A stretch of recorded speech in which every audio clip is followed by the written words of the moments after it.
그런데 참 여기에 우리 가운데 거하시네. 왜 예수님이 이 땅에 오셨는가? 왜 오셨어요? 우리하고 같이 있으려고 오셨어요. 이 요한복음에 우리 지난번 어제 보시면서 이 요한복음에 제일 많이 나오는 말 중에 어떤 말이 있다고 그랬죠?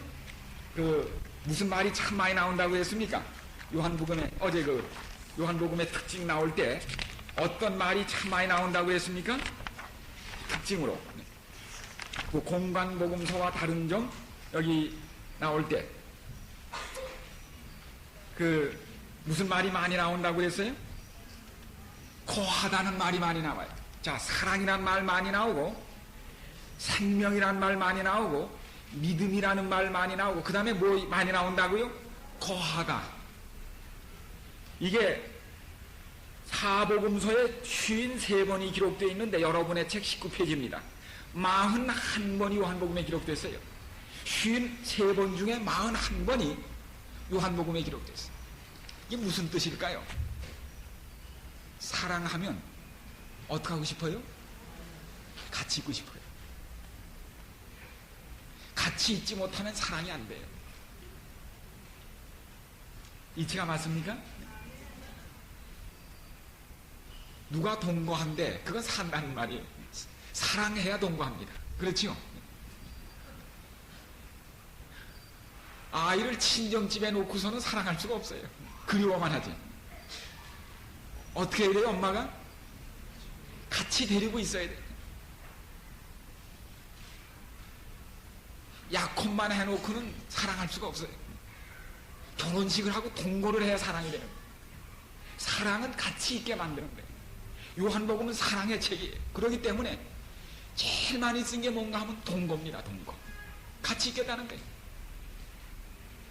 하나님이 죄 때문에 인간을 헤어지게 됐습니다. 근데 하나님 못 견디시겠는 거예요. 왜요? 보고 싶어서. 같이 있고 싶어서. 그런데 그냥은 오실 수가 없어요. 태양이 지구로 그냥 왔다가는 어떻게 돼? 다 타니까.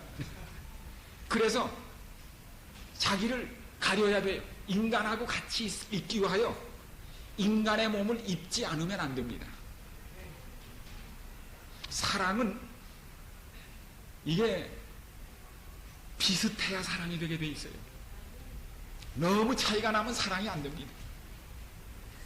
비슷해야 사랑이 돼요. 저는 이 종종 이 짐승의 세계를 봐요.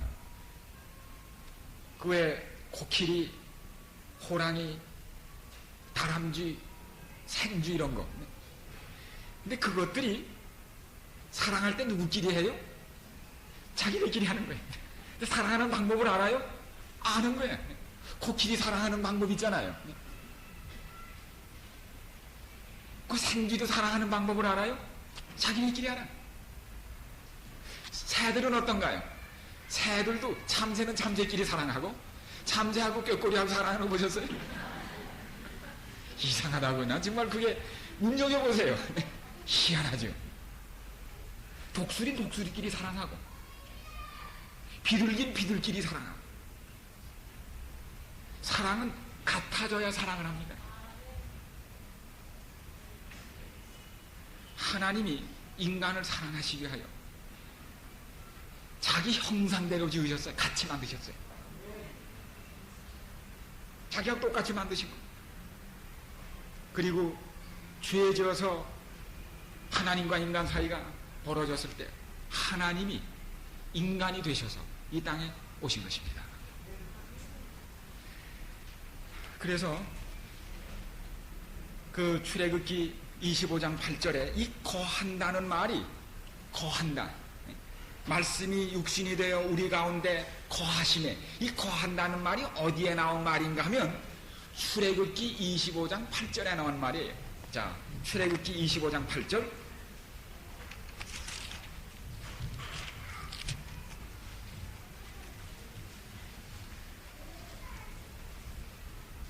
이스라엘 백성이 쓸쓸한 광야에 정처 없이 헤맬 때 하나님께서 모세에게 말씀하셨습니다.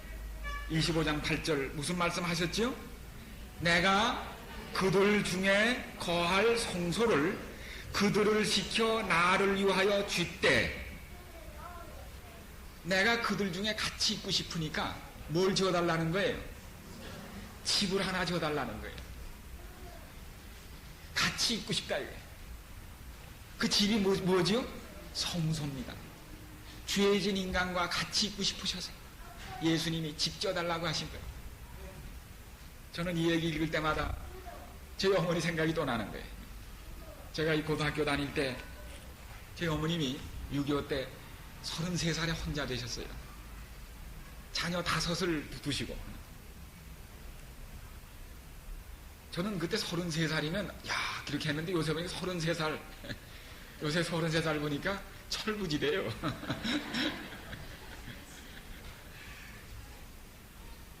전 그때 어머니가 정말 진짜 어른인 줄 알았어요.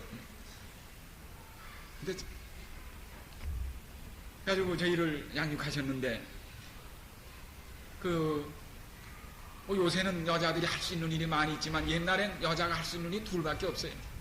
아마 한 셋 시골에 있으면 남의 품 팔고 또 아니면 보따리 장수하고 아니면 바느질하고 여자가 할 수 있는 건 셋밖에 없어요. 사실 저희 어머니는 바느질을 하셨습니다.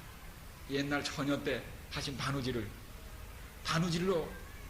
저희들을 뒷바라지 하셨어요.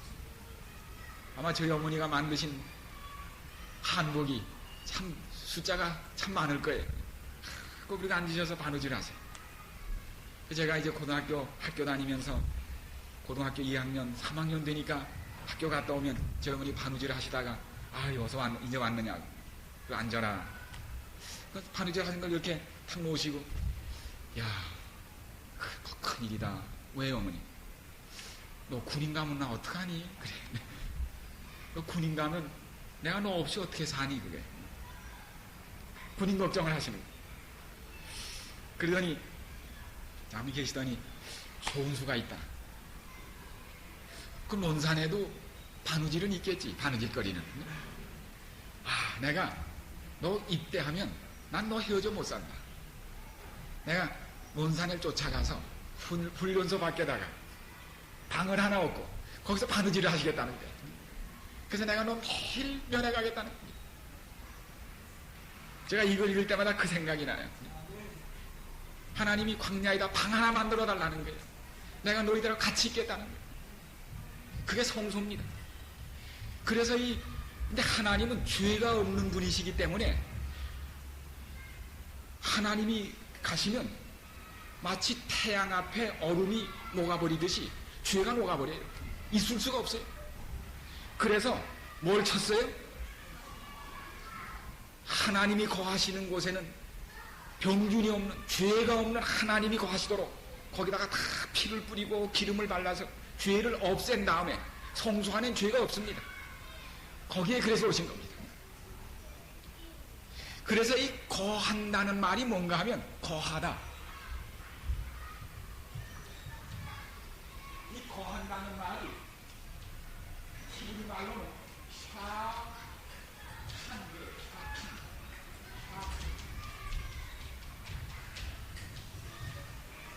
거한다. 그런데 하나님은 빛이시기 때문에 그분이 거하시면 거기 뭐에 나타나는가 하면 빛이 나타나게 돼 있어요. 그래서 이 거하기 때문에 나타나는 빛을 쉐키나, 쉐키나라는 말 들었어요? 쉐키나, 이게 바로 쉐키나라는 겁니다. 즉 하나님이 거하실 때 나타나는 빛이에요. 그래서 하나님이 어디 거하시겠다고 그랬는가 하면 방 두 칸에다 마당 뜰에다가 첫째 방은 성소고 둘째 방은 지성소인데 하나님이 어디 앉아 계시겠다고 그랬어요? 지성소. 어디 위에?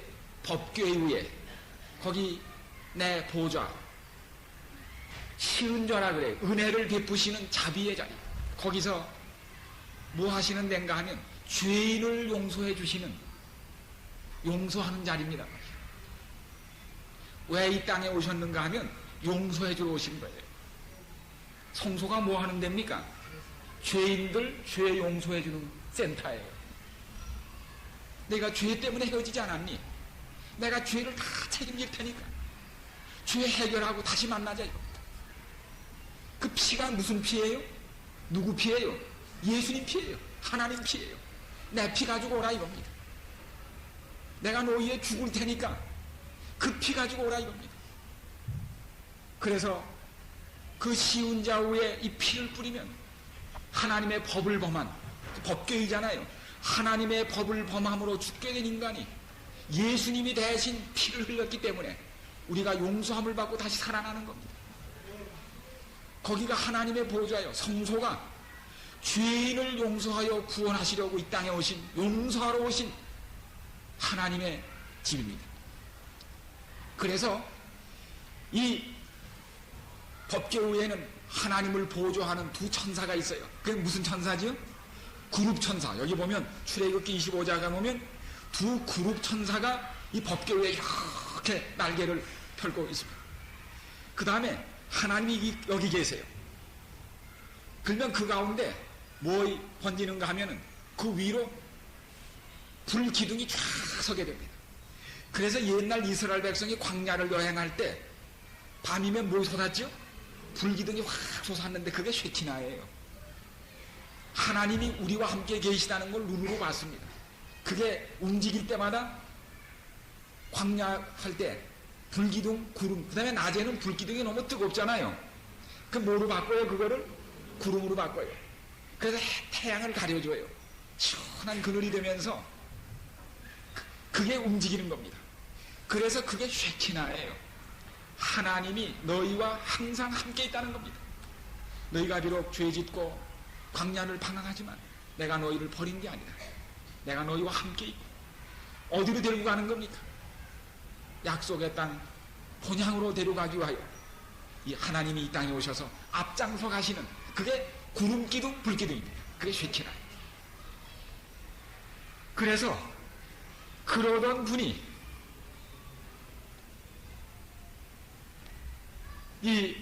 근데 요 출애굽기 이렇게 하면 안 되는데 이렇게 자세히 하면 그렇지만 이 얘기는 또 해야 돼요. 창세기 3장 또 가세요. 창세기 3장. 자, 우리가 지금 거꾸로 갑니다.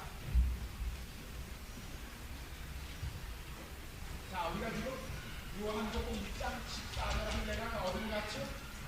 출애굽기 25장 8절 갔다가 더 거꾸로 가서 창세기 3장으로 갔습니다.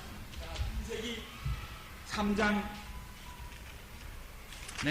그 뒤에 보십시오.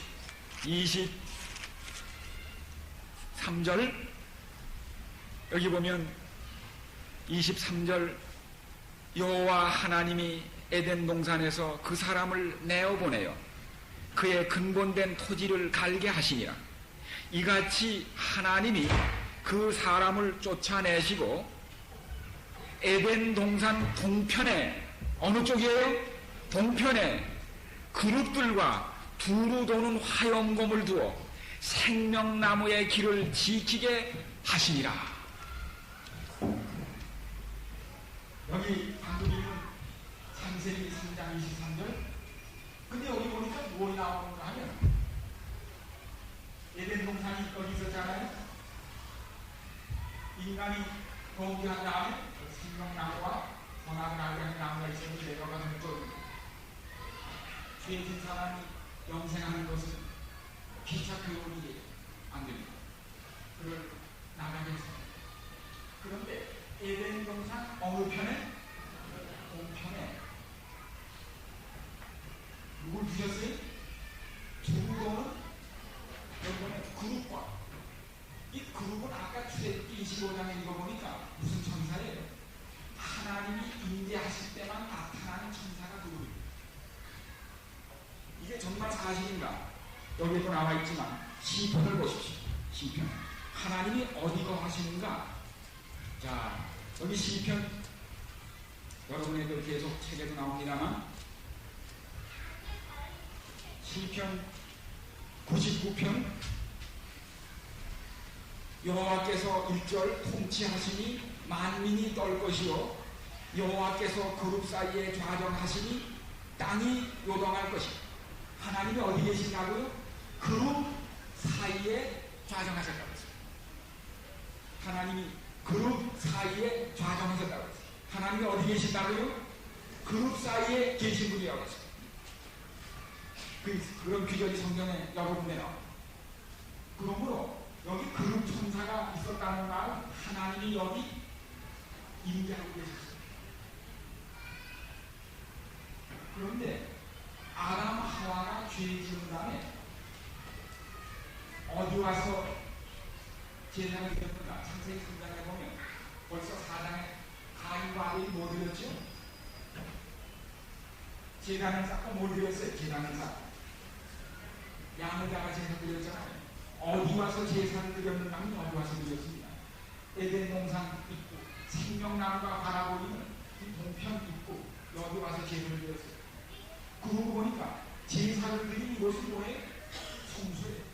여기 그룹천사가 있는 여기 뭐예요? 지성소예요. 이 성소였어요. 성소.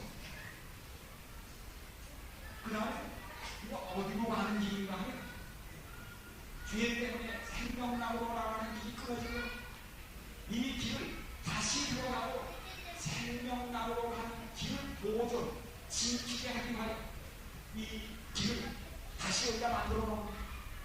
그런데 그런 천사가 나타나면 여기 뭘 나타나야 돼? 하나님이 계시기 때문에 뭘 나타나야 돼? 빛이라고 나타나야 돼. 빛이. 여기 보니까 뭘 있어 나타났다고 해서 화염검이 나타나. 이거 잘못 그려가지고 천사가 손에 뭘 들고 있어요? 칼을 들고서 들어오면 안 돼 이렇게 그렸는데 그게 아니고 그룹 천사가 나타난 것에 있었던 불꽃 모양의 칼 모양의 빙글빙글 보면 쉐키나였어요. 쉐키나였어요. 그래서 다시 인간이 생명나무로 나아갈 수 있도록 생명으로 나가는 길이 어디에 뚫린 거예요? 성소를 통하여 뚫린 겁니다. 이 길이 아니면 생명나무로 갈 수가 없어요. 나중에 성소를 지었을 때 성소 문을 어디로 내가는지 아세요? 언제나 동편으로 내가겠지. 왜? 창세기 3장에 보니까 에덴 동산 어느 편에? 동편에 이걸 칠해놨고 죄로 막힌 에덴 동산 동편에 어디서 열렸는가 하면 성소를 통하여 열렸다. 성소를 통하여야만 우리가 어디로 가요? 죄의 사함을 받고 하나님께 나아가는 길이 성소를 통하여 열리는 것이. 왜요? 거기 죄의 사함이 있어요. 거기 속죄가 되는 거죠. 그 다음에 이 성소를 지은 다음에 12지파를 하나님가 지르치게 했는데 이 성소 동편 앞에다가 누가 새겼는지 아세요? 성소 문 앞에다가 예수님이 어느 지파 사람이죠? 유다지파를 여기다가 지르치라고 했어요. 왜요? 인간을 위하여 죽을 하나님의 어린 양이 어디서 나와요? 유다에서 나오거든요. 보라 세상 죄를 지고 가는 하나님의 어린 양. 이분이 이리로 돌아와서 십자가에서 죽임을 당하시고 그 피로 우리를 하나님의 앞으로 인도하신 그분이 예수님이시죠. 요한복음 14장 1절 내가 곧 뭐예요? 길이요 진리요 생명이니 나로 말미암지 않고는 아버지께로 올 자가 없느니라. 이게 그 뜻입니다. 생명으로 가는 길이 바로 누구세요? 바로 그 진리가 누구세요? 내가 곧 생명나무로 나가는 길, 그분이 생명이요 진리, 이게 그 뜻입니다. 그래서 인간이 죄를 짓자마자 뭘 만들어졌어요? 성소가 만들어졌어요. 이것이 제단으로 만든 성소인데 광야시대 그것이 뭐로 만들어졌어요? 회막으로 만들어졌어요. 구약에는 계속 이것이 성소, 나중에는 솔로몬 때 성전으로 존재했어요. 그러다가 마침내 그 구약의 성소는 누군가요? 예수님이에요. 일부러 겉은 호름하게 만들었습니다. 성소는 겉에서 보면 좀 호름해요. 그러나 그 안에 뭘로 해놨어요? 금으로 입혀놨어요. 그 성소 문을 열면 그 안에는 빛으로 환 찼습니다. 예수님이 이 땅에 오실 때는 험하게 오셨습니다. 그러나 그 속에는 영광이 빛나고 있었습니다. 그래서 요한복음 1장 다시 가세요. 요한복음 1장. 이제 왜 예수님이 이 땅에 오셨는지 그 이유와 모습이 아주 분명합니다. 요한복음 1장 14절 하나 이해하는데 이렇게 깊은 연구를 해야 돼요. 요한복음 1장 14절. 이제 그 뜻을 한번 깊이 살펴보세요. 1장 14절. 말씀이 육신이 되어 우리 가운데 거하시네. 이 거한다는 말이 우리 한국말로는 그냥 거한다 이렇게 되어 있는데, 거한다.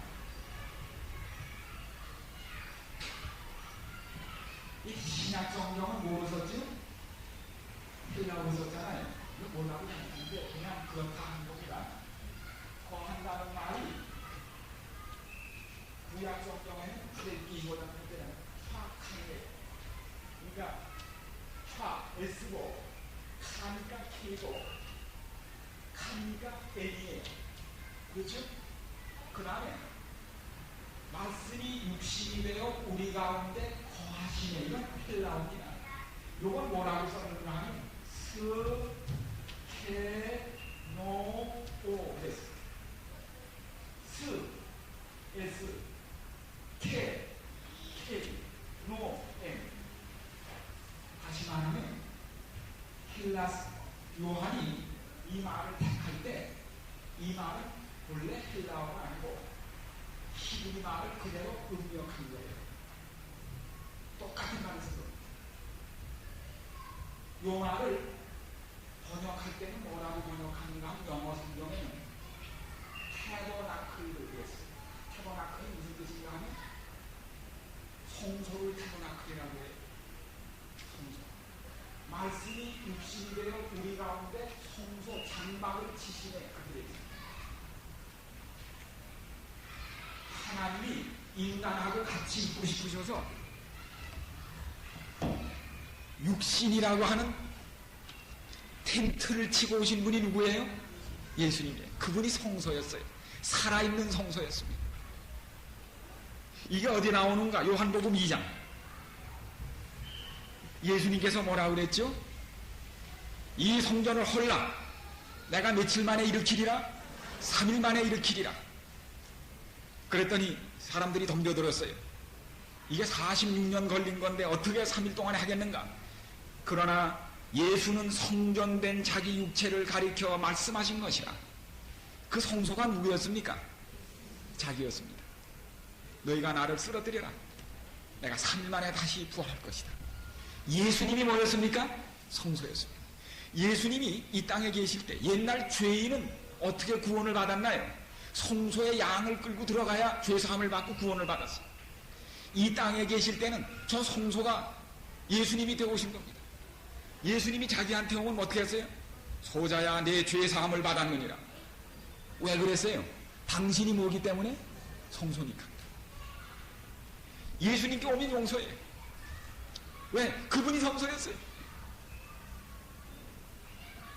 얼마나 놀라운 일입니까? 이분이 승천하신 다음에 다시 하늘에 뭘 차려졌죠? 성소가 또 차려졌어요. 하늘에 있는 성소라고 그랬어요. 히브리서 8장 9장에.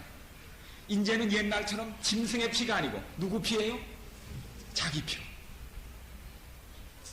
결국 지금도 우리가 구원받는 것은 무엇으로 구원받지요? 성소를 통하여, 예수님을 통하여 구원을 받습니다. 근데 지금 우리는 예수님과 헤어져 있어요. 요한계시록 맨 마지막에 보세요. 요한계시록. 이게 아까 창세기 3장 23절에서 시작해서 출애굽기 28절로 갔다가 요한복음 1장 14절로 갔는데 이게 어디 가서 끝나야 돼요? 요한계시록에 끝나야 돼요. 요한계시록 21장 21장. 마침내 이 세상엔 죄가 없어졌습니다. 죄가 끝났습니다. 21장 3절을 저와 같이 읽어보세요. 시작. 보좌에서 큰 음성이 나서 가라되 보라 하나님의 장막이 사람들과 함께 있음에 하나님이 저희와 함께 거하시리니 저희가 하나님의 백성이 되고 하나님은 친히 저희와 함께 계셔서 모든 눈물을 군원에서 씻기심에 다시 사망이 없고 애통하는 것이나 곡하는 것이나 아픈 것이 다시 있지 아니하리니 처음 것들이 다 지나갔음이로라.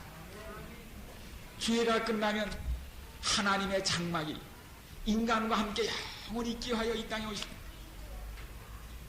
하나님이 저희와 함께 거하시리니 이제는 성소는 필요 없습니다. 21장 끝절에 보면 여기 보세요. 정말 성소가 필요 없는 때가 오는데 21장 22절 성 안에 성전을 내가 보지 못하였으니 이는 주 하나님 곧 전능하신 이와 및 어린 양이 그 성전이십니다. 죄가 끝난 다음에 뭐가 없어져요? 성소가 없어집니다. 죄가 시작하자마자 성소가 시작됐다가 죄가 끝나자마자 성소가 없어지면서 하나님이 우리와 함께 어떻게 하신다고? 거하십니다. 행복이 뭐라고요? 사랑하는 사람과 같이 사는 게 행복이에요. 부모와 자식이 같이 사는 게 행복이에요. 그동안 죄 때문에 헤어졌던 인간이 마침내 요한계시록 22장에서 같이 영원히 거하는 겁니다. 그때 우리 눈에서는 뭐가 없어져요? 눈물이 없어져요. 가슴 아픈 일이 없어져요. 불행이 없어져요. 죽음이 없어져요. 그게 영원한 행복입니다. 그게 행복이에요. 이런 행복을 가져다 주시기 위하여 말씀이 뭐이 되셨어요? 육신을 입고 우리하고 같이 있고 싶으셔서 우리 가운데 육신이라는 텐트를 치시고 오셨습니다. 그런데 텐트 속에서 뭐 자꾸 나오는 겁니까? 쉐키나가 나오는 거예요. 이 쉐키나가 뭐예요? 영광. 1장 14절 다시 보세요. 아무리 가렸지만은 이게 얼마나 위대한 말입니까? 네? 참 그 깊은 얘기죠. 여기 보면 우리가 그 영광을 보니 아버지의 독생자의 영광이요 은혜와 진리가 충만하더라. 그런데 바로 이 예수님에게서 뭐이 번뜩이는 거예요? 하나님이 계시면 뭐이 나타난다고요? 쉐키나가. 그런데 그 영광을 육신으로 감추긴 감췄는데 이따금씩 육신의 그 옷자락이 조금 들릴 때마다 거기서 뭐이 튀어나오는 거예요? 암행어사가 마패를 여기다 감추고 허름하게 있고 참 돌아다니지만은 그러면 어떻게 옷자락이 잘못하다 보면서 뭐이 보여요?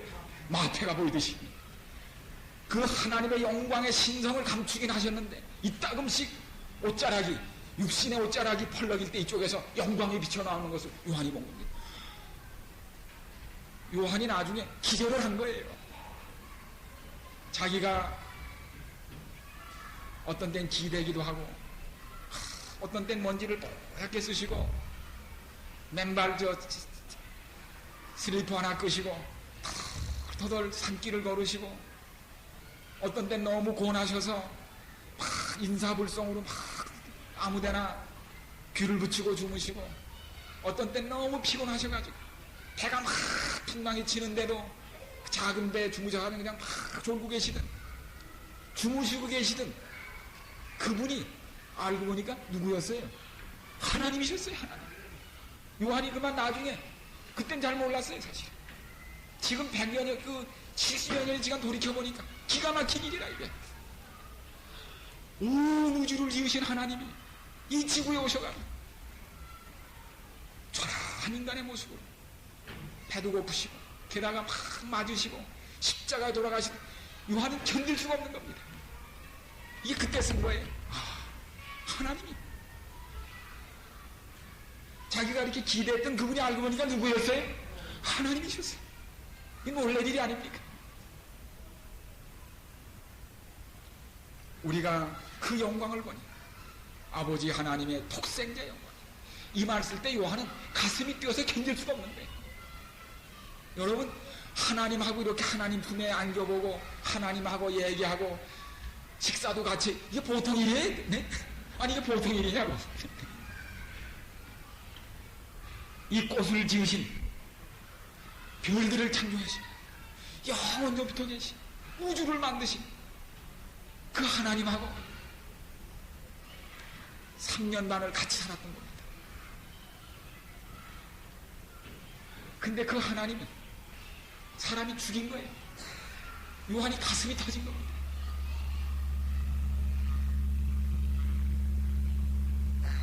그게 요한복음과 요한의 편지에 띄고 있는 이 무슨 사랑인고 그랬습니다.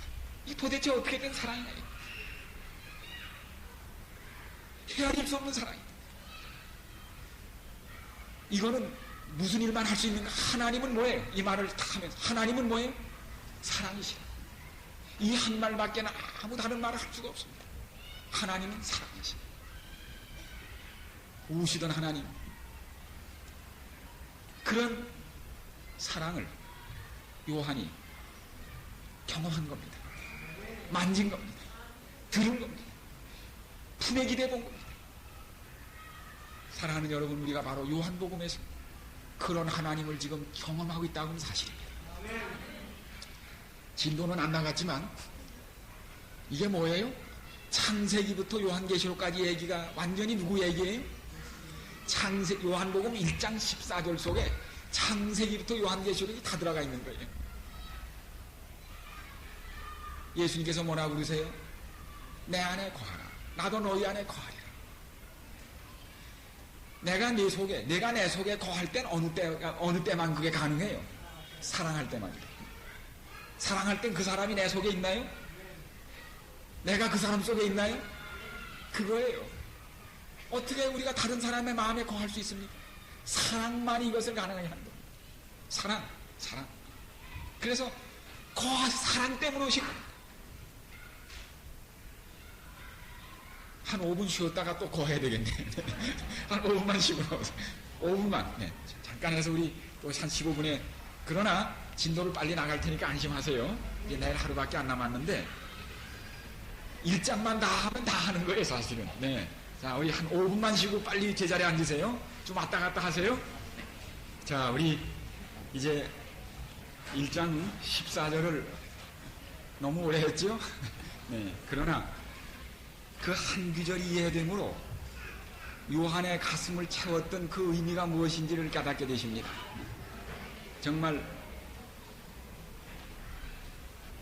하나님 창세기에 죄진 인간을 구원하시기 위하여 아담 하와에게 뭘 입히셨어요? 무화과 옷을 벗기시고 손수 만드신 가죽옷을 입히셨던 그런 하나님, 이 자녀들 옷에 입히는 게 누구 일이에요? 어머니 일이에요. 아담 하와가 죄 지은 다음에 숨었습니다. 그때 하나님이 찾으러 나섰어요. 해질 무렵에 안 돌아오는 게 가출 소년이 자식을 찾으러 나온 겁니다. 근데 나올 때 옷보따리 하나를 들고 나온 거죠. 벌벌벌 떨고 있는 에게 아담 하와에게 어떻게 하셨을까요? 춥지? 옷 벗어라. 내가 만든 거 이것 바꿔 입어라. 그래서 몸에 딱 맞는 가죽으로 만든 옷을 입혀주셨어요. 그때 아담 하와의 눈에서 어떻게 했을까요? 울었을 겁니다. 찾아가지고 때려주려고. 어떤 엄마는 아이를 쫓아가는데 어떻게 하는가 하면 골목에서 보니까 아이가 도망가는데 부지깽이를 들고 너 죽어 그러면 쫓아가. 그러니까 아이가 안 죽으려고 뛰더라고.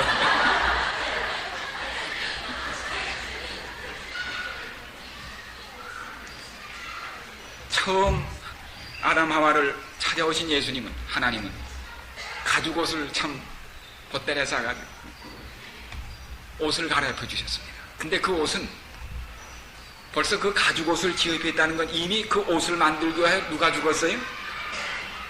양이 죽은 겁니다. 내 죄 때문에 이미 하나님의 죽으심이 생명을 바꾸는 일이 그때 이미 시작된 겁니다.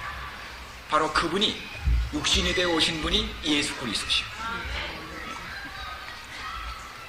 바로 성소에서 일어났던 모든 일련의 사건들, 양의 죽임을 당하고 피를 흘렸던 성소제도가 이미 시작된 것입니다. 예수님은 이 땅에 죽으러 오신 것입니다. 용서하기 위하여 죽으러 오신 것입니다. 그게 예수님의 일생이었습니다. 그리하여 여기 여러분의 여기 책 보면 자 40페이지에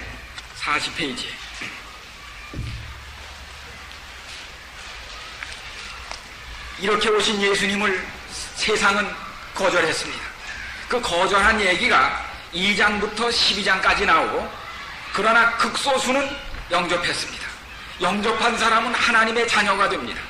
13장부터 20장까지. 그래서 요한복음 1장 11절 12절은 요한복음의 분수령이에요. 요한복음을 둘로 쪼개는 겁니다. 그래서 예수님은 계속 세상에, 나는 세상의 빛이다, 빛 가운데 나오라고, 빛을 받으면 사는 겁니다. 생명이 오는 것입니다. 빛을 거절하면 죽음입니다. 그래서 여기 소수만이 빛을 받아들였습니다. 소수만. 3장에 보면 니고데모도 언제 찾아와요? 밤에 찾아와요. 밤 좋아하는 사람은 어떤 사람이에요? 밤손님들. 뭘 가려야 뭐리 하는 사람들이 있어요. 이 사람들은 빛을 무서워해요. 빛이 착 비치면, 우리 신문에 나올 때 뭐 이렇게 한 사람들 있잖아요. 카메라 찍으려고 하면 다 어떻게 해요? 착 옷을 벗어서 이렇게. 하여튼 옷 벗어서 감추는 거예요. 왜? 빛이 싫어요. 빛은 뭘 드러내요? 진상을 폭로해버려요. 흑암을 좋아하는 거예요. 빛이 비쳤는데 그들이 빛을 거절한 까닭은, 그들이 하나님의 뜻을, 빛을 거절하고 그걸 원치 않는 겁니다. 그들이 죄를 더 사랑하였더라. 그래서 세상이 둘로 나뉩니다. 그러던 밤에 찾아왔던 니고데모가 드디어 13장 이후부터는, 그 12장까지는 예수님을 거절한 사람들 얘기로 꽉 차 있습니다. 그러나 13장부터는 누군가? 요한복음 13장 보세요. 우리 벌써 13장 다 계속 나갑니다. 여기 보면, 거기 12장에 보면 그 끝에 여기 보십시오. 12장 46절.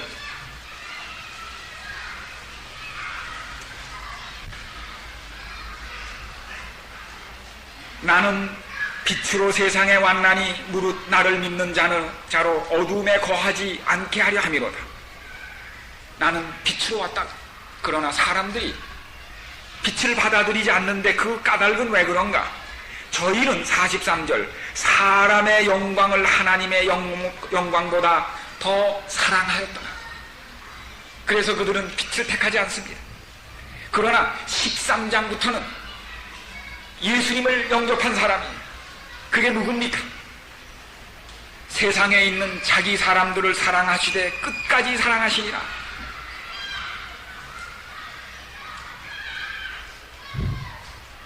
열두 제자 극소수의 사람만이 예수님을 받아들였습니다. 그러나 누구는, 그 중에도 누구는 예수님을 받아들이지 않았습니까? 13장 30절, 이거 13장 30절에 보면 열두 제자 중에도 30절, 유다가 그 조각을 받고 곧 나가니 밤일러라. 이 사람은 빛에 속한 무리와 같이 다녔지만 소속은 어디 소속이에요? 밤 소속이에요. 그러기 때문에 13장에까지 왔지만 또 어디로 돌아가요? 12장 쪽으로 돌아가 버려요. 밤으로 돌아가 버려요.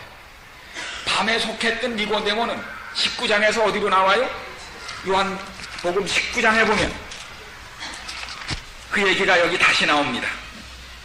여기 19장 39절에 보면 일찍 예수께 밤에 나왔던 니고데모도 모략과 침향 섞은 것을 100근쯤 가지고 온지라.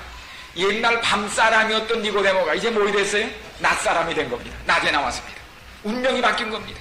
사랑하는 여러분, 우리가 정말 죄의 죽음의 흑암 속에 살다가 그리스도를 영접하면 빛의 자녀로 바뀌는 놀라운 분수령이 예수님 안에서 이렇게 인간의 분수령이 만들어지는 것을 이곳에서 보게 되는 것입니다. 우리는 13장에 속하는 사람이어야 합니다. 13장 이후에 속하는 빛의 자녀라는 놀라운 사실을 저희가 기억하게 되기를 간절히 바랍니다. 자, 이제 요한복음 2장. 왜 신학교에서 그렇게 4년씩 공부해야 되는지 아시겠죠? 이렇게 할 게 많아요. 할 게 많습니다.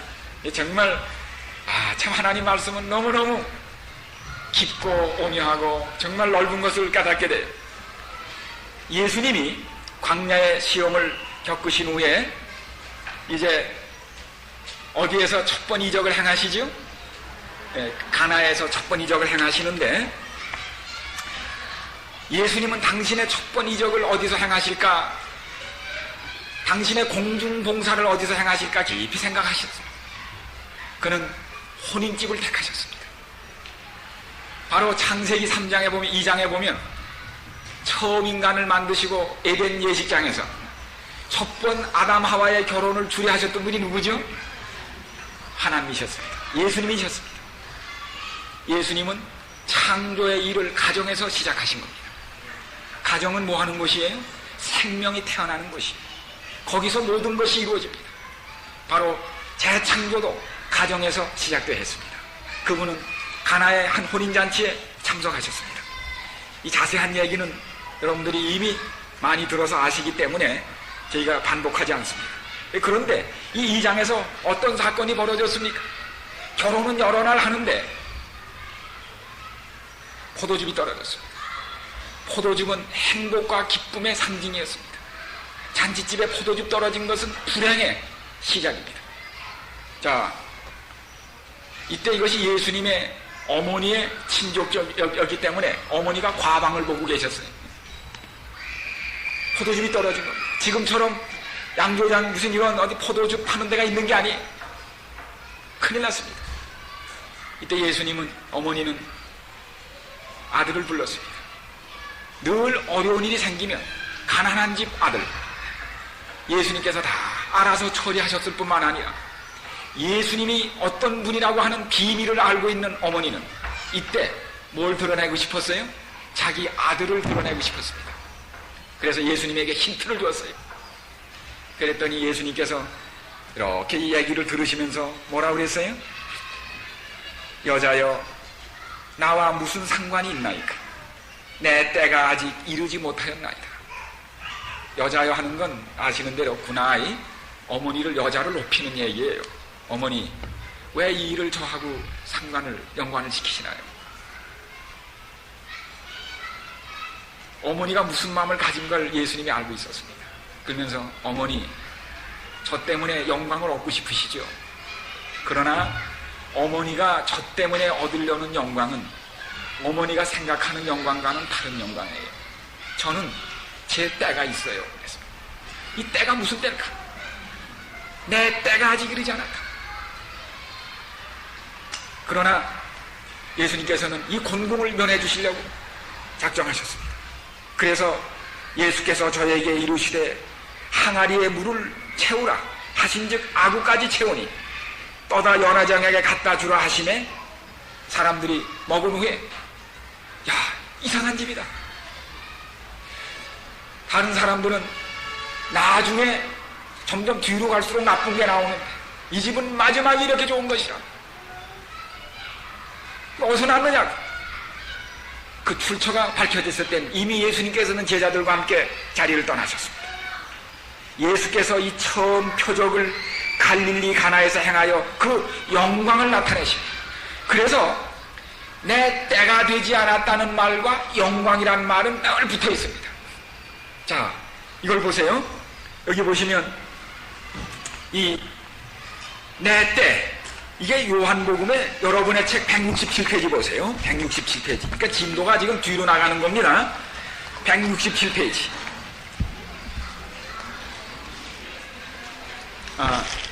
여러분은 167페이지가 아니시고, 저하고 참 페이지가 다르네요. 이게, 여러분의 책은 92페이지입니다. 91페이지. 91페이지 보세요.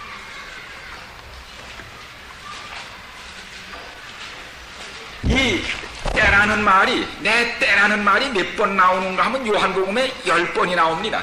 10번. 92페이지 위에 보세요. 때가 나오죠? 네. 요한복음에 10번 나타나는 이 때라는 용어는 처음 5번은 예수님께서 계속 뭐라고 그러셨는가 하면 내 때가 아직 되지 않았다. 내 때가 아직 되지 않았다 그랬어요. 예수님, 이번에 예루살렘 가시면 또 돌에 맞습니다. 우리 죽습니다. 내 때가 아직 안 됐다. 그랬어요. 5번 하시다가 요한복음 12장 23절 가면서부터는 내 때가 됐다고 그랬습니다. 그러면서 영광을 얻을 때가 됐다고 그랬어요. 자, 12장 23절. 요한복음, 이 무슨 때인가? 예수님이 어머니에게 말씀하신 그 영광의 때는 어느 때인가? 12장 23절입니다.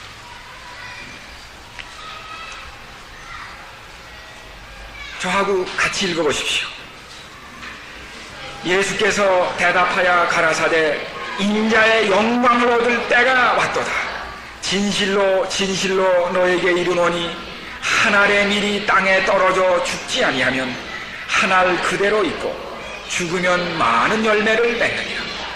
드디어 영광을 얻을 때가 왔도다. 영광과 때. 근데 이게 무슨 때예요? 알고 보니까 내가 죽을 때가 왔다는 겁니다. 이게 영광의 때였습니다. 왜 예수님이 십자가에 달려 돌아가시는 때를 내가 영광을 얻을 때가 왔다고 하는 영광의 때라고 말씀했을까? 91페이지 거기 보십시오. 91페이지. 영광, 이 영광은 벌써 어디에 나왔습니까? 요한복음 1장 14절에 나왔잖아요. 그것이 성육신의 이유였고 지상생애의 목적이었으며 모든 표적을 행하신 의도였습니다. 은혜와 진리가 충만하신 하나님의 성품에 드러난 영광. 이 영광이 뭔가? 여기 출애굽기 안 찾겠습니다. 33장 18절과 34장에 보면 모세가 예수님에게 하나님에게 뭘 요청했었죠? 나에게 뭘 보여달라고 그랬어요? 하나님의 뭘 보여달라고요?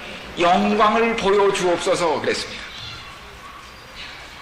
그랬더니 하나님께서 그래, 너 산에 와서 엎드려 있어라. 내가 내 영광을 보리라. 그러나 내가 나는 보지 못한다. 그리고는 모세가 엎드려 있었는데 하나님이 나타나주고 지나가시는데 당신의 모습을 보여주신 게 아니라 무슨 얘기를 들려주셨어요? 여호와로라 여호와로라 은혜롭고 자비롭고 노하기를 더디한, 즉 하나님의 성품을 얘기하고 지나가셨습니다. 하나님의 영광이 뭔가? 하나님의 사랑의 성품이에요. 하나님의 성품이 영광입니다. 제일 완전한 영광은 뭔가? 우리가 누구에게 영광을 돌리는가? 그 사람이 사랑에게 영광을 돌리는 겁니다. 이 세상에서 제일 존경을 받는 사람이 누구예요? 사랑입니다. 사랑이 넘치는 사람. 인간이 가장 그리워하는 건 사랑입니다. 우리는 사랑을 받을 때 그분에게 영광을 돌리고 싶은 겁니다. 영광과 성품, 하나님의 성품의 특징이 뭐지요? 사랑입니다.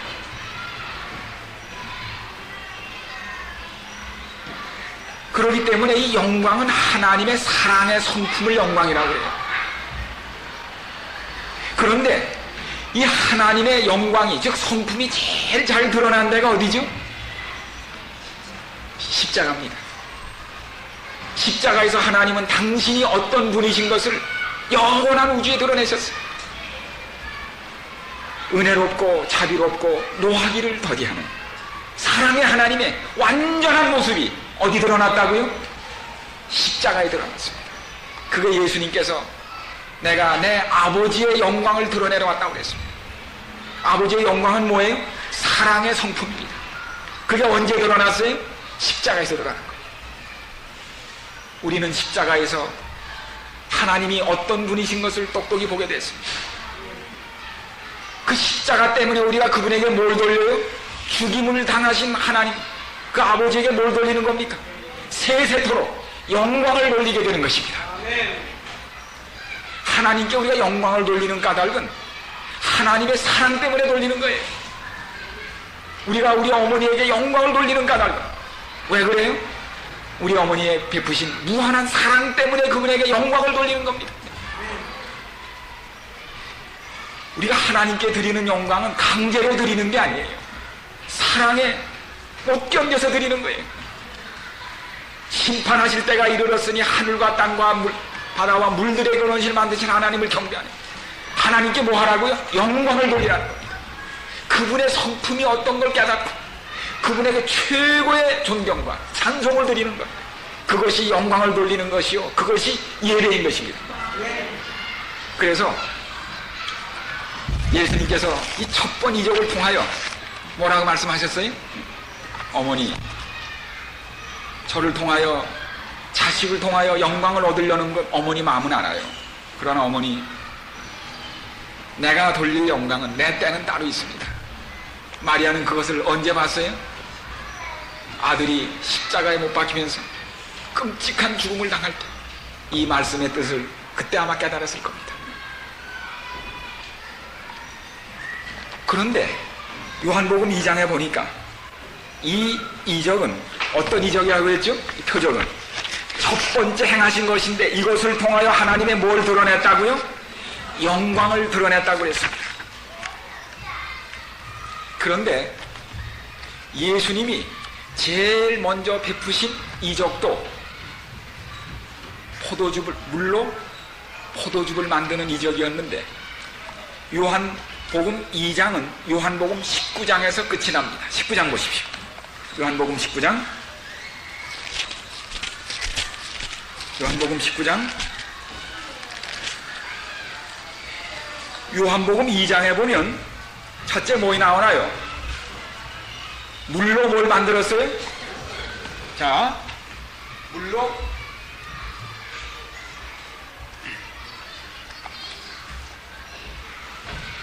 여기 보세요. 요한복음 2장에 보면 물로 뭘 만드셨어요? 포도즙을 만드셨어요. 포도즙.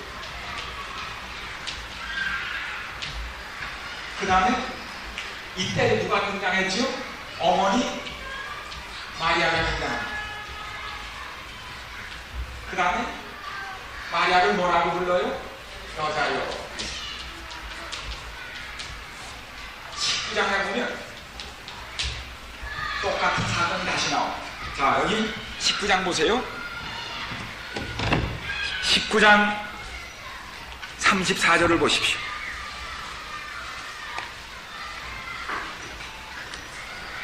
여기 보면 29절부터 보면 거기 신포도주가 가득 담긴 그릇이 있는지라 사람들이 신포도주를 머금은 해융을 우슬초에 매어 예수의 입에 대니 예수께서 신포도주를 받으신 후 가라사대 다 이루었다 하시고 머리를 숙이시고 영원히 떠나시다. 예수님 돌아가실 때 마지막 나오는 얘기가 뭡니까? 또다시 포도주 얘기가 나, 포도주 얘기. 예수님 돌아가실 때 사람들이 예수님에게 마지막 입에 대준 게 뭡니까? 신포도주예요. 왜냐하면 너무 아프면 막 고통이 오면은 이 포도주를 그냥 발효시키면 포도주가 되는 게 아니라 술이 돼버려요. 아주 그저 신술이 돼버립니다. 그걸 마시면은 정신이, 술을 마시니까 정신이 혼미해져 버려요. 그러니까 마취를 시키는 거예요. 여기 다른 데 보면 예수님이 이걸 마시신 게 아니에요. 그렇죠? 어떻게 하셨어요? 거절하셨습니다. 예수님은 인간에게 가장 좋은 포도주를 내주셨는데 이 장에서 인간은 그에게 쓰디쓴 흰 포도주를 마지막 냈습니다. 마지막 돌아가신 후에 사람들이 옆구리를 찔렀을 때 34절에 보니까 그중 한 군병이 창으로 옆구리를 찌르니 곧 뭐와 물이 쏟아졌어요? 피와 물이 쏟아졌습니다. 바로 이 피가 뭐의 상징인가요? 마지막 예수님께서 성만찬 예식하실 때 무슨 걸 하셨어요? 포도즙을 나누어 주시며 네 뭐라고 그랬어요? 피라고 그랬습니다. 피와 물이 나옵니다. 바로 성만찬 예식 때 행복할 가정에 포도즙이 떨어짐으로 불행에 빠진 인간을 건지기 위하여 생생한 신선한 포도즙을 만드셨던 예수님께서 죄 때문에 불행해진 인간을 행복하게 하기 위하여 당신의 옆구리를 찢어서 여기서 물과 피가 쏟아지는 겁니다. 그 포도즙을 마심으로 다시 우리에게 생명과 행복과 기쁨이 돌아오도록 당신이 몸에서 포도즙을 만들어 놓고 돌아가신 겁니다. 지금도 우리가 성만찬 예식 때 마시는 그 포도즙이 뭐의 상징이에요? 예수님의 피를 상징하는 첫 번 이적 때 예수님이 뭐 만드신 거예요? 인간을 살리는 포도즙을 만들어 놓으신 겁니다. 그게 그분의 하나님의 영광을 드러내는 바로 그게 표적이라는 거예요. 사인. 그 영원한 표적을 이 현실을 통하여 분명히 보이신 겁니다. 십자가를 드러내신 겁니다. 그 다음에 29절 보면 거기 뭐가 나타납니까? 거기 25절에 보면 예수의 십자가 곁에는 그 모친과 이모가 거기 있는데 예수님께서 26절에 보면 그 모친에게 말씀하시되 여자여 보소서 아들이니이다. 2장에 나왔던 똑같은 얘기죠. 어머니 여자여 보세요. 또 2장에 보니까 여자여 어머니를 또다시 불러요. 어머니. 이게 어머니가 바라던 그 영광이 이 영광입니다. 거기 모친. 그래서 2장에 나온 사건이 바로 19장에서 십자가로 완성되는 것입니다. 그것이 표적이에요. 그게 단순한 포도즙을 만든 게 그게 얘기가 아니고 진짜 얘기는 어디에 포함된 거예요? 십자가 얘기였다는 것입니다. 여러분, 인간의 행복은 처음에는 아주 그럴듯해요. 웨딩 마치 할 때 보면 대단한 일이 일어난 것 같죠? 그런데 시간이 지나면 그게 식기 시작해요. 맨 뒤에 가면 뭐예요? 저 위생병원, 서울 위생병원에 가면 어떤 때는 혼돈을 일으켜요. 여긴 교회당이 있는데 그 옆에는 장의사가 있어요. 그래서 어떤 날은 결혼식도 있고 장례도 있어요. 그래서 결혼식 참석했다가 얼른 또 장례식에 가야 돼요. 그래서 혼돈이 생겨요. 이쪽에선 딴딴딴딴, 야, 저쪽에 가면 아이고 가만히 생각하면 인생의 길이 이쪽에서 어디로 가는 거예요? 그리로 가는 거예요. 그게 인생입니다. 그러나 예수님이 나눠주시는 이 포도즙을 마시면 행복은 뒤로 갈수록 정말 맛이 나는 겁니다. 뒷맛이 더 좋은 거예요. 세상의 모든 기쁨과 쾌락은 처음에는 짜릿한 맛이 있지만 시간이 지나면 슬픔으로 신포도주로 하여 쓰게 변해요. 그러나 예수님 안에 있는 기쁨은 가면 갈수록 끝이 더욱 맛있고 아름답고 향기로워지는 것입니다. 그게 바로 그날 예수님이 만드신 포도주를 먹어본 그 사람들의 평가였습니다. 중세기 로마 카톨릭의 무서운 핍박으로 화형을 당하는 그 행렬 중에는 목발을 짚은 한 그리스도인이 있었습니다. 그는 자기 친구와 함께 자기 순서가 돼서 화형주에 달리기 위하여 나갑니다. 그는 화형주 앞에 가서는 자기 목발을 집어서 거기 쌓여진 장작동리에다 던졌습니다. 그러면서 옆에 있는 친구에게 친구여, 우리 주님을 믿는 우리에게는 언제나 뒤가 더 좋지? 다시는 목발이 필요 없게 됐으니까. 그리고는 화영주에 달렸습니다. 다시는 목발이 필요 없는 영원한 하나님의 나라를 생각하며 과를 타오르는 화영주에도 웃으며 나갈 수 있게 하는 것, 그것이 십자가의 능력입니다. 지금 아무리 우리의 삶이 쓰고 희망이 다 쇠했을지라도 주님이 나눠주시는 십자가의 보혈에 주님의 포도죽을 마시면 우리는 영원한 행복에 이룰 수 있는 이 기쁨을 인하여 감사하는 것입니다. 이 첫 번이적입니다. 그 후에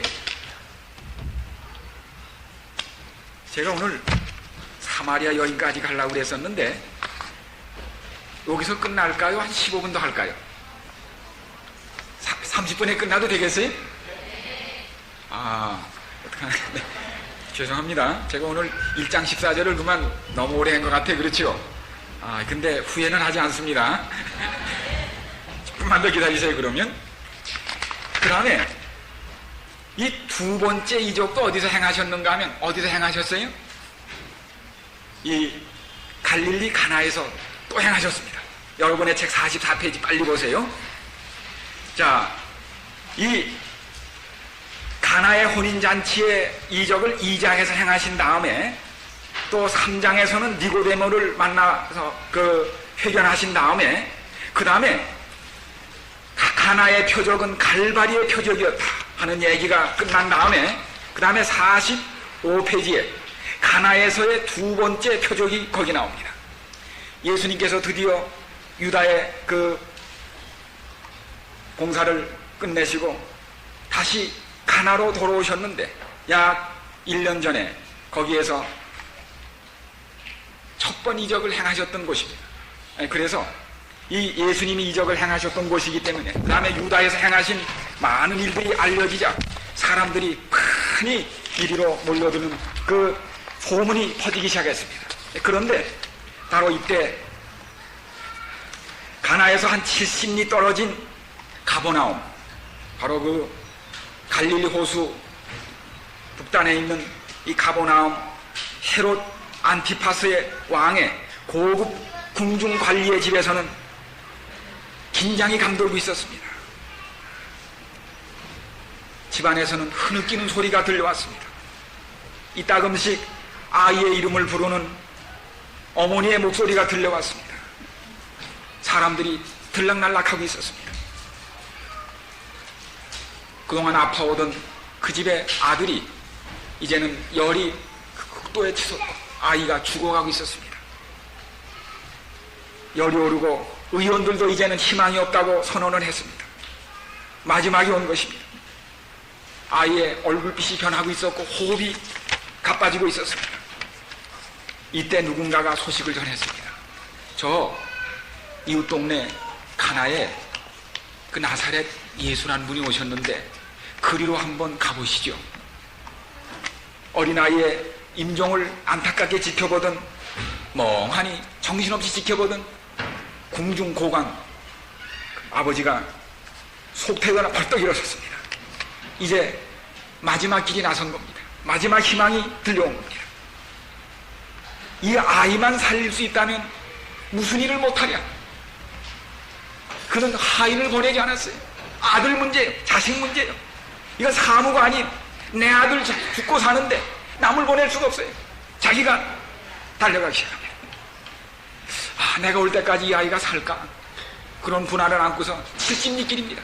이게 얼마나 높은지 여기에도 나왔지만은 이 가버나움은 툭 꺼져 있고 가나는 쑥 올라가 있기 때문에 해발 1,000, 다시 말하면 이 높이가 1,500피트가 가파른 길이에요. 고갯길입니다. 거기를 막 뛰기 시작합니다. 길에서 사람 만나도 인사할 겨를이 없어요.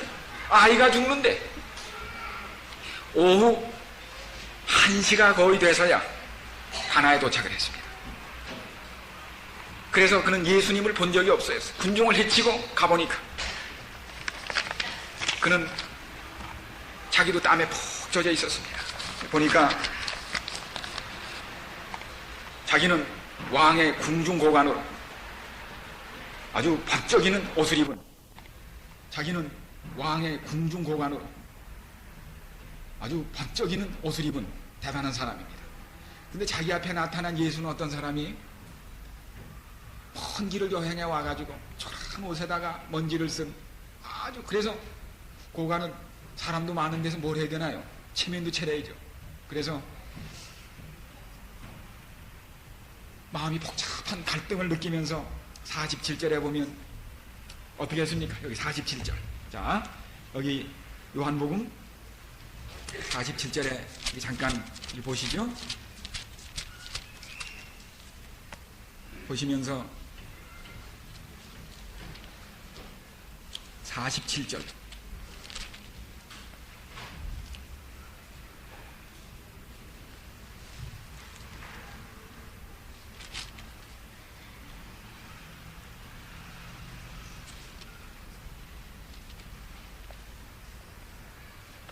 여기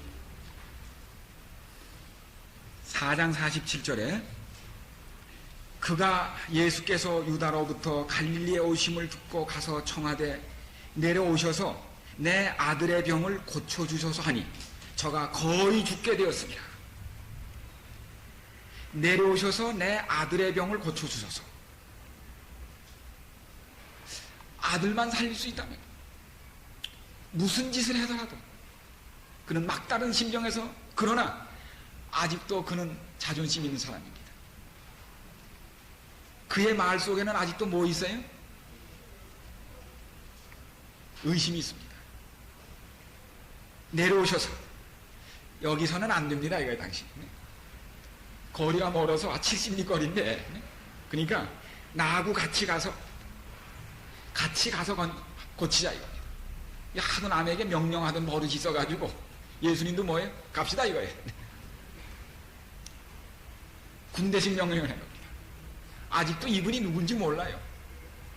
이분은 거리가 멀면 안 되는 분인 줄 아는 거예요.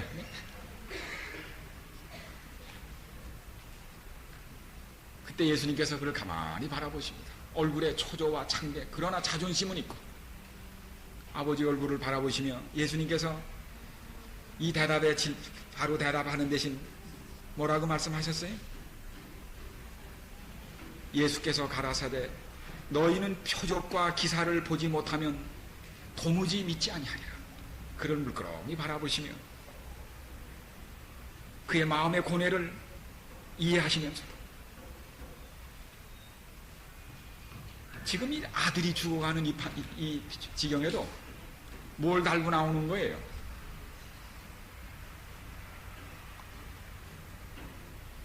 이 사람이 내 아들을 고쳐주면 내가 좀 믿어보고, 안 고쳐주면 관계없다는, 지금 이걸 걸고 조건을 달고 나온 겁니다.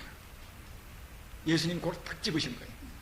당신이 내가 아들을 고쳐주면 나를 인정하고, 고쳐주지 않으면 안 하기로 마음 먹고 왔지 이거예요. 그게 바로 지금 이 신하가 마음에 하고 있던 그걸 딱 찔렀습니다. 너희는 표적과 기사를 보지 않으면 도무지 믿지 아니하리라.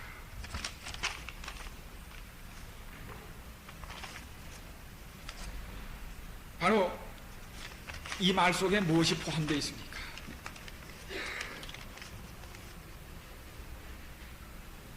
인간은 예수님 하나님 앞에 섰으면서도 아직도 뭘 달아요? 조건을 내놓는 겁니다. 쉽게 말하면 거래를 하려고 하는 겁니다. 거래. 주고받는 게 있어야 관계를 맺겠다는 거예요. 아들을 고쳐주면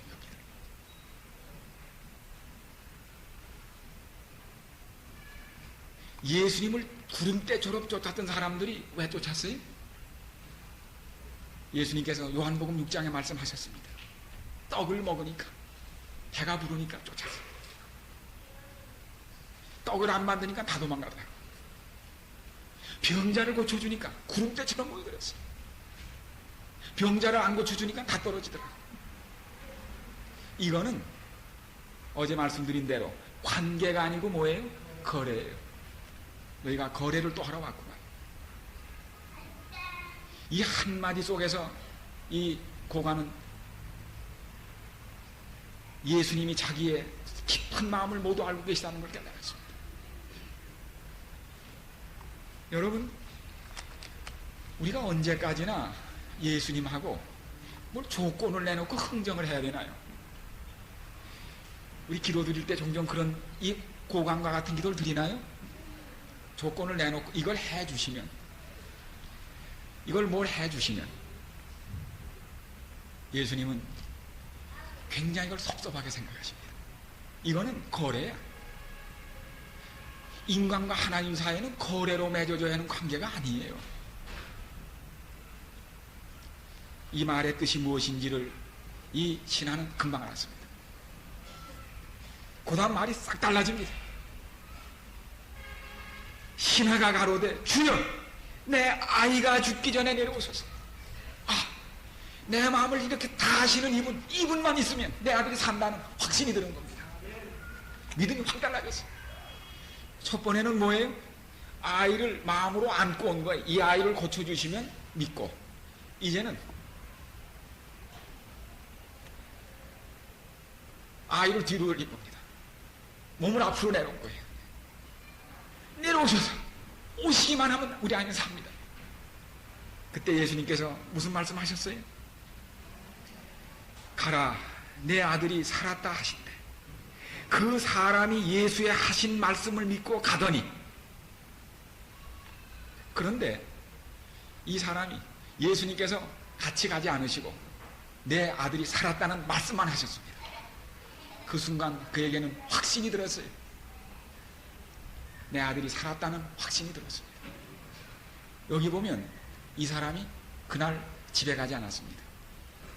그냥 온 김에 친척도 찾아보고 사무도 하고 확신이 드니까 근심이 없어졌어요. 조급한 마음이 없어졌어요. 아이가 낳았다는 아무 소식도 없는데 확신이 드니까 그렇게 마음이 편할 수가 없어요. 그 이튿날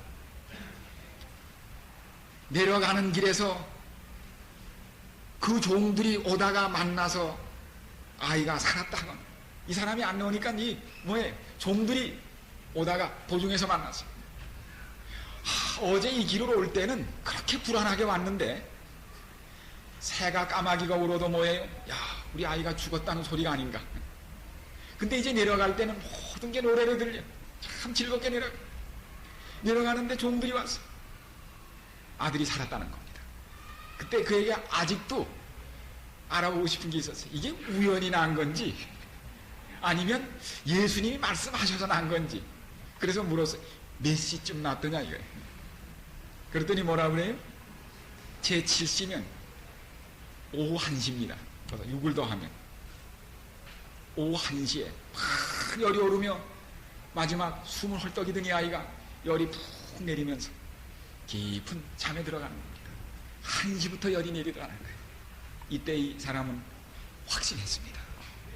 바로 예수님께서 내 아들이 살았다 하는 그 순간에 이 아이의 병이 나은 것을 그는 확신하게 된 것입니다. 그는 돌아가서 자기만 믿을 뿐 아니라 그 밑에 보면 이것은 여기 보면 자기와 그 온 집안이 다 믿으니라. 예수님은 이 아이 병 하나만 고쳐주시는 것으로 이적을 끝내지 않으시고 어떻게 하셨어요? 그 온 가족을 구원하셨습니다. 뿐만 아니라 이 영향력 있는 사람이 예수님을 믿음으로 이 가버나움은 장차 예수님께서 그 일대 전도 사업을 하는 본부로 만들어서 가버나움 일대 복음이 퍼져지는 복음의 중심지가 된 놀라운 일을 이때 이루신 것입니다.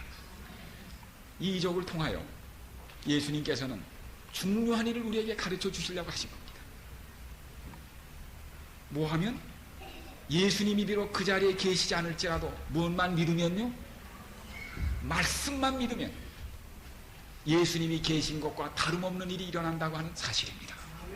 또한 이 사실을 통하여 우리는 무엇을 확신해야 되는가 하면 우리가 하나님과 흥정을 해서는 되지 않습니다. 거래를 해서는 되지 않습니다. 하나님은 뭘 원하세요? 부모가 자식에게 주듯이 모든 것을 조건 없이 주시기를 바랍니다. 그렇기 때문에 자식도 이 하나님을 대할 때 우리도 조건을 붙이고 일을 하는 것은 자식이 아니라는 사실입니다. 예수님은 이 땅에 영접하는 자, 곧 그 이름을 믿는 자들에게는 하나님의 뭐이 되게 하셨어요? 자녀를 만드시기를 원한다는 사실을, 이 사실을 통하여 분명히 드러내셨습니다. 하나님께서는 자녀가 되기를 원하십니다.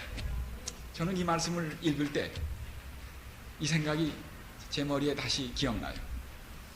제가 이 신학교를 다닐 때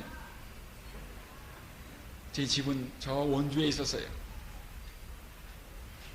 겨울방학이 됐는데 제가 그 지방에 방학을 하면 사가지고 하고서 책값을 가지고 올라왔는데 그만 학교에 좀 오래 남아있을 일이 있는 동안에 돈을 다 써버렸어요. 그래서 책을 사가지고 교회를 내려가야 하는데 돈을 다 써버렸고 차비도 없이 써버렸어요. 지금처럼 그때 무슨 전화가 있는 것도 아니고 큰일 났어요. 그래서 그날 제가 매일 저녁 9시 반부터 10시까지는 시간과 장소를 정해놓고 간절한 기도를 하나님께 드렸어요. 근데 그 기도가 너무너무 제게 참 즐거운 시간이에요. 그 삼육대학동 뒤에 그렇게 소나무가 있고 바위가 있는 그곳인데 그 기도 드리는 시간이 너무 좋았어요. 거길 가지 않으면 잠이 오질 않아요. 그래서 비가 오더라도 우산을 쓰고 갔어요. 어떤 땐 기도를 드릴 때면 눈을 감고 기도를 드릴 수가 없어요. 분명히 그 앞에 누가 계신 거예요. 이 기도가 혼자 하는 기도가 아니라 누가 듣고 있는 기도인 걸 알 수 있었어요. 어떤 땐 눈을 떴어요. 눈을 뜨고 기도를 많이 드렸어요. 물론 아무도 눈에 보이는 사람은 없어요. 그러나 제가 분명히 기억하기는 환한 빛 같은 것을 제가 느낄 수 있도록 임재가 느껴진 겁니다. 기도가 제가 계속 그 기도의 분위기를 지금도 느끼고 있어요. 기도를 드릴 때 분명히 여기 누가 계신 거예요. 그날도 기도를 드렸어요. 주님, 이제 방학이 된 지 여러 날 되고 겨울은 추워지고 제가 할 일도 이제 다 했는데 이제 집에 내려가야 하는데 차비 하나도 없습니다. 그리고 책을 사가지고 가야 하는데 하나도 없습니다. 하나님, 이제 내일은 제가 내려갈 시간입니다. 내일 내려가게 좀 해주세요. 그랬더니 마음에 확신이 드는 거예요. 내려갈 수 있다는 거예요. 확신이 들어요. 그래서 그 다음날은 뭐 그동안 이발도 하지 못해서 머리가 이렇게 길고 하기 때문에 불암동에 이발소에 갔어요. 불암동 이발소가 이발을 하고 있는데 집에 가야 되니까 돈은 없지만 이발을 하고 있는데 기숙사에 같이 있던 우리 그 하급생 우리 다른 학생 하나가 왔어요. 아, 형님, 지방에서 누님이 오셨습니다. 이거에 그럴 줄 알았다. 그래서 갔더니 저희 누님이 지금은 돌아가신 누님입니다. 그 누님이 온 거예요. 오전에 오신 거예요. 제가 하도 이상해서 누님 왜 왔느냐 그랬더니 나도 몰라 그래요. 그 전날 저녁이 화요일이었어요. 근데 저희 집이 그 교회에서 아주 먼데 그날 저녁 교회를 갔다 와서 저희 누님과 어머니가 교회 갔다 와서 밤에 뜨개질을 하고 계셨어요. 겨울에 뜨개를. 갑자기 뜨개질을 하고 있는데 그게 기도드리는 시간이에요. 갑자기 마음속에 저희 누님이 어머니 왜 개훈이가 안 내려오죠? 그러는 거예요. 방학한 지가 여러 날이 됐는데 야 내려오겠지 다 큰 아이가 뭐. 아니 어머니 내가 가야 되겠어요. 얘가 정신 있나? 아니 다 큰 아이를 뭘 데리러 가? 아니 가야 되겠어요. 그러더니 가겠다는 거예요. 그러더니 그 다음날 새벽에 기차역까지 가려면 심리도 넘어요. 이쪽에서 저쪽 끝이. 그 겨울밤 추운데 새벽에 일어나는 거예요.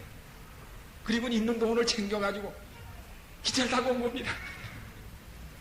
그래서 나도 몰라 그래요.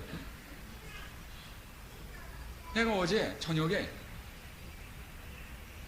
그렇게 강력한 느낌을 받고 아침에 일찍 일어나 그냥 왔다는 거예요. 저는 그때 바로 그 시에 제가 드렸던 기도가 응답된 것을 확신했습니다.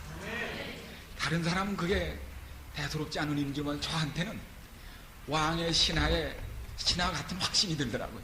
그건 틀림없이 기도였어요. 사랑하는 여러분, 우리가 드리는 기도를 들으시는 분이 계시다는 사실을 믿으셔야 합니다. 이런 기도의 응답이 우리에게 얼마나 많이 있습니까? 지금도 거리에 관계없이, 사정에 관계없이 우리의 기도를 똑똑히 듣고 계신 우리 하나님이 계신 것을 확신하시기 바랍니다. 그 시에 주님이 원하시는 시간에 우리의 모든 소원을 이루어주신 이 놀라운 우리 주님, 우리의 사정을 들으시는 이 놀라운 주님을 여러분들이 정말 사랑합니다. 그분과 이제 우리 거래하지 말고 어린아이가 엄마에게 아무 조건 없이 그렇게 얘기하지 않습니까? 어머니가 무슨 조건이 있어야 들어줍니까? 그렇잖아요? 들으면 좋은 것이면 특히 행하지 않습니까? 그렇게 기도하시기 바랍니다. 주님께서 우리의 모든 필요를 넉넉히 채우실 것입니다. 우리 기도하시고 끝날까요? 다 같이 기도드리시겠습니다. 자비로우신 주님, 그동안 주님을 많은 조건을 가지고 따랐던 저희들을 용서하여 주시옵소서. 우리가 우리에게 좋은 것이라면 아무것도 아끼실 수 없는 우리 하나님인 것을 믿게 하여 주시옵소서. 영접하는 자 곧 그 이름을 믿음으로 우리가 하나님의 자녀가 된 것을 믿게 하여 주시옵소서. 이제 하나님과 저희 사이는 부모와 자식 그런 사이인 것을 저희가 알게 해 주시옵소서. 아무 조건 없이도 그저 우리에게 가장 필요한 것, 유익한 것이라면 아무것도 마다하지 않으시고 더 주고 싶어 하시는, 모든 것을 주고 싶어 하시는 하나님을 믿게 하여 주시옵소서. 우리의 기도를 들으시는 주님, 우리 마음이 답답할 때, 인생의 짐이 너무 무거워 힘겨울 때, 자식 문제 때문에 가슴이 타올 때, 살림살이로 정말 마음이 궁급할 때 주님을 찾아가게 하시고 주님께 무릎 꿇고 우리 소원을 아뢰게 해 주시옵소서. 우리의 모든 필요를 넉넉히 채우실 수 있는 주님, 그 주님을 믿게 하여 주시옵소서. 믿고 안심하게 하여 주시고 그 응답이 지금 당장 이르지 않을지라도 믿고 안심하며 걸어가게 해 주시옵소서. 그 기도가 응답될 날이 있음을, 시간이 있음을 믿고 주님 만사를 주님께 맡기고 살아가게 해 주시옵소서. 오늘 다시 이렇게 불러 모아주신 하나님의 자녀들을 인하여 감사합니다. 하나님, 온 세상이 불효한 세상이 됐다 할지라도 여기 주님께 정말 효도하고 싶은 하나님의 아들과 따님들이 여기 있사오니 우리를 보시고 잠잠히 기뻐하실 수 있는 사람이 되게 해 주시옵소서. 우리가 정말 하나님 앞에서 기특한 자녀들이 될 수 있도록 우리를 그렇게 신실한 효성스러운 자녀로 만들어 주시옵소서. 저녁에 우리 다시 축복하시고 내일 마치는 시간 또 우리를 축복해 주시옵기를 간절히 바라옵고, 복잡한 교통길 지나갈 때 거기에도 우리와 같이 가주시기를, 동거해 주시기를, 동행해 주시기를 예수님의 이름으로 기도드리옵나이다. 아멘. 아멘. 우리 내일은 마지막 요한복음으로 마지막 시간입니다. 그러나 제가 내일 저녁 시간까지도 그 주제를 요한복음을 통해서 연결하도록 그렇게 해서 오늘 이 시간들에 다 포함하지 못하는 것들을 계속해 포함하도록 그렇게 하겠습니다. 감사합니다. 네.